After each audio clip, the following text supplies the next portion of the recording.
Before we begin too far, I want to thank the students that are always here and on time. I appreciate you. This class has had some issues with lateness and attendance, and the morning announcements today talked about like the whole like being on time thing, being ready to learn. So please, please, please continue your awesomeness. And if you're not quite meeting awesomeness right now, strive for it. I know sometimes things like Google Meet's not working or technical difficulties are an issue, but let's please all do our best, and that would be great. Anyways, influence of Islam on education. So we talked about this when I'll get to you in a minute, Rachel, about that.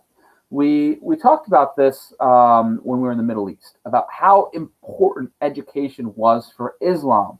Because remember, everybody was supposed to be able to read the Quran, and therefore to be able to read the Quran, they needed to be able to read Arabic, and that's how someone could go and fully, follow Islam, because it means submitting to the will of God, and so you had to be able to read Arabic. Now, Timbuktu is going to be the center for this, for education. It's going to be built up by Mansa Musa, and merchants and scholars are going to come from all over for Timbuktu. And Timbuktu is going to have a ton of different schools. And what's crazy, because, since they're using Arabic, and like they're using Arabic throughout the entire Muslim world, so in Cordoba, scholars can be going and working on the same things that scholars are working on in Timbuktu, or working on the same things that scholars are working on in Baghdad. It's just so cool. Now, of course, these studies are going to focus on Islam, much like how when we talked about the Byzantine Empire, how their education focused around Christianity, but they are going to focus on all the subjects, lots and lots about math, geometry and algebra, but also the sciences and other things as well. And what's also so wonderful, libraries were being created. I don't know about you, I love books. Right now, I'm in the middle of the 4th book of a series, and it is so crazy, exciting, and intense right now. If I was not with you, I would be in that book, because it is so good. Starlight Archives, it's fantastic. Anyways, though, lots of libraries are being made, and libraries and books are going to be something that's going to held to great esteem here in West Africa. So, for example, one man had a personal library of over 700 books. Now, you might be thinking, Mr. Kenny, I have 700 books in the Warrior series alone, because let's face it, it's a very long series. Although I don't think they're up to 700 yet. But that they, that thing about it, one person back then having those books were incredibly expensive, because Rajveer is copying these books by hand. Like, they didn't have printers back then. Rajveer is copying it by hand. Paper was expensive. These are like leather covers, so it's like animal skin. So you need Jackson, the tailor, going and creating these, or Tanner, going and creating these kind of things for it. So like 700 books would be like equivalent of like millions of dollars. Like, this would be a fortune. It just kind of shows the value of education in the society, which is so cool. But what they were saying, Rachel, is being on time, ready to learn. It was part of the announcements today, and that's just a little reminder to you. I'm doing it for all my kids. But you're always good. You're always here. It's wonderful. I love it. Influence on language. Now, Arabic becomes the language of religion, learning, commerce, and government. So you would still speak your everyday languages. Amanda, when she's at home, she'd be speaking English. We'll pretend that's her everyday language in West Africa, which it would not be.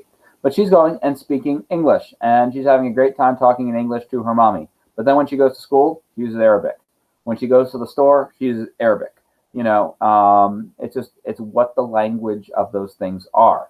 Lydia, she speaks English with her pals, but when she's working her important government job, because of course it's President Lydia to you, she's using Arabic. Now, and why does this make sense? Well, the African languages were oral traditions. In West Africa, they didn't use writing prior to the Arabs coming. We have this beautiful oral tradition where it's actually kind of interesting, because people that, to have oral languages have much better memories than folks like us, because we can just write something down.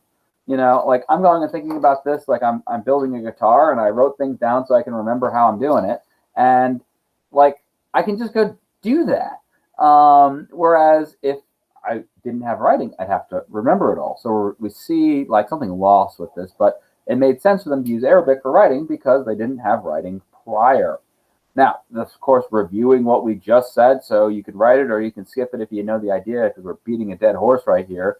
All Muslims had to be able to read Arabic for the Quran. So they already have this in there in their culture, so they just adapted it to, education, business, and government.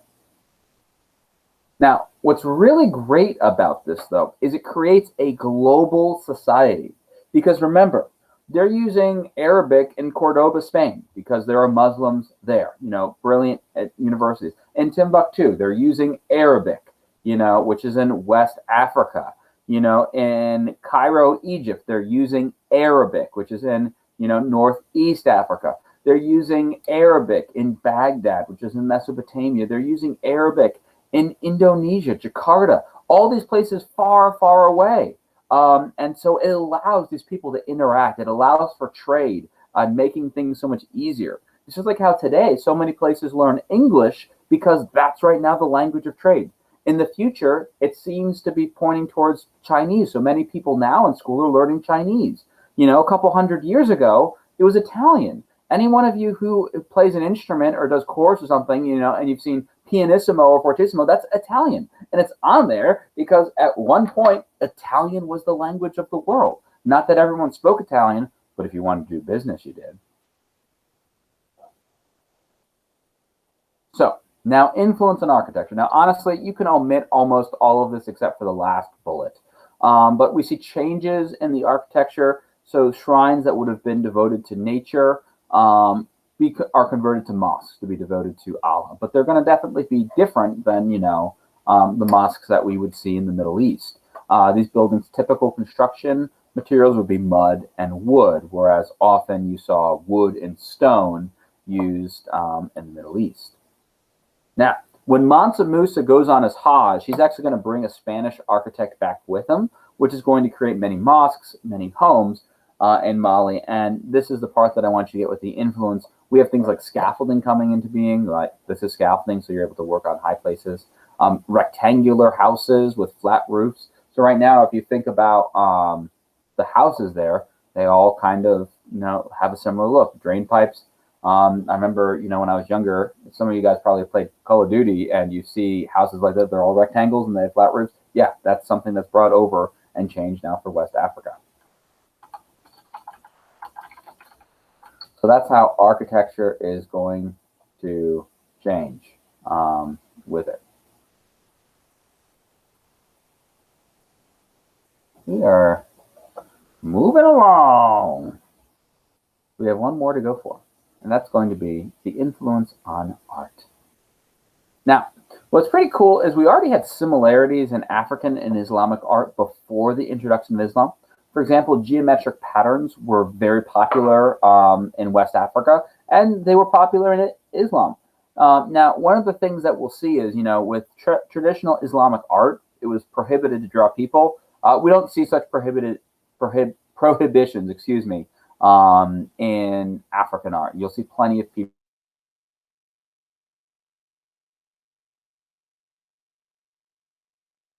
Sometimes these patterns in art were used on textiles, so fabrics. Very cool. Yeah, I think this one's really cool. Is that one or the bottom one? This one's my favorite with it. I like it a lot. I think that's just such a cool look. Now, calligraphy is introduced, which makes sense that they didn't have calligraphy before because they didn't write before. Now Arabic's there, they write.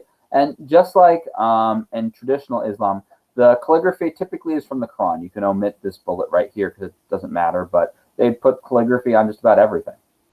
And finally, we have Arabic robes that are still used today. However, we see a melding of the cultures here.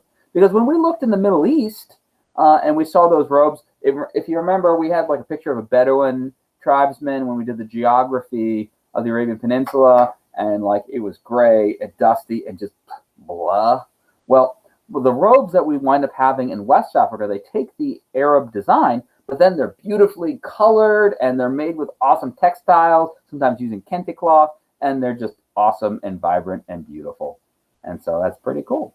And so that's going to be our influences of Islam on West Africa. I'm ending the recording now. Do we have any questions